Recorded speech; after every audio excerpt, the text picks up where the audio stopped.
The glass between us smelled of disinfectant and stale air. My wife leaned in close to the visitor's mic. Her eyes weren't the same eyes I married. Beside her sat a man I once called a friend. Her hand slid over his as if I'd ceased to exist. "We've got news for you, honey." His smile was thin, rehearsed. He pulled a photo from his jacket, slid it across the scratched metal. "My son. Bound. Terrified." The words hit harder than any cell door ever could. "Your boy dies tomorrow." For a moment, silence. Then the low hum of the prison came alive. Locks clanged, doors sealed. The fluorescent lights dimmed one row at a time. The warden stood behind them. His eyes met mine. A single nod. Lockdown. They didn't know this place wasn't theirs. It was mine. My unit ran it long before the Bureau claimed it. Every guard, every corridor, every shadow belonged to us. The game had already shifted. They just hadn't realized they'd stepped into my war zone. I should have broken down, screamed, begged. Instead, I studied her face.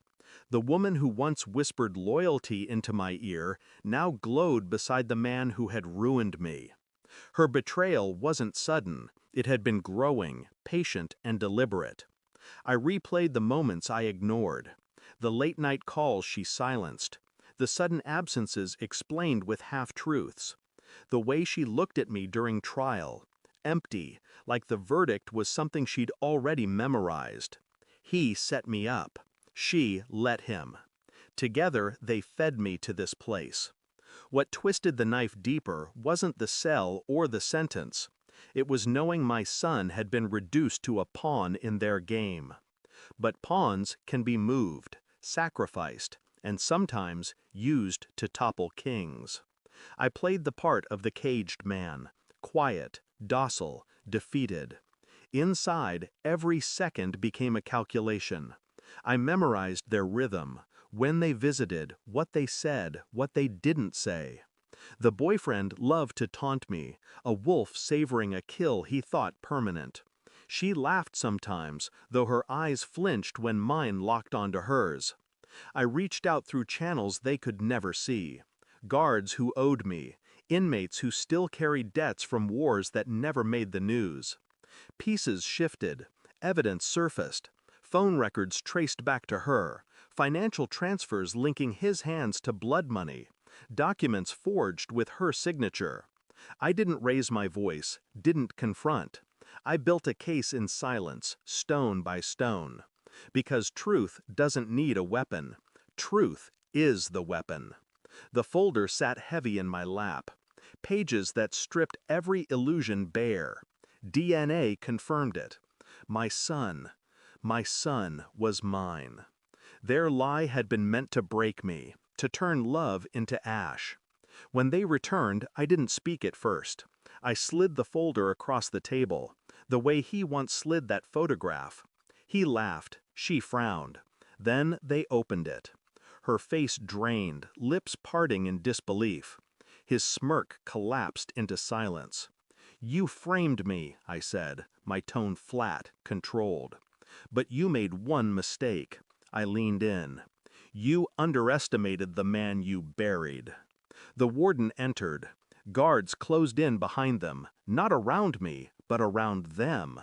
The boyfriend stood, but two rifles pinned him to the chair. My wife, no, my betrayer, gripped the folder with trembling hands. "This can't be," she whispered. But it was. Every detail signed, sealed, undeniable. I didn't shout. I didn't gloat. I simply watched as the weight of their choices crushed them. "You'll never touch him again," I said. "My son will never know the taste of your poison." Her tears came then, loud, frantic, desperate. He cursed, thrashed, spat my name like a curse.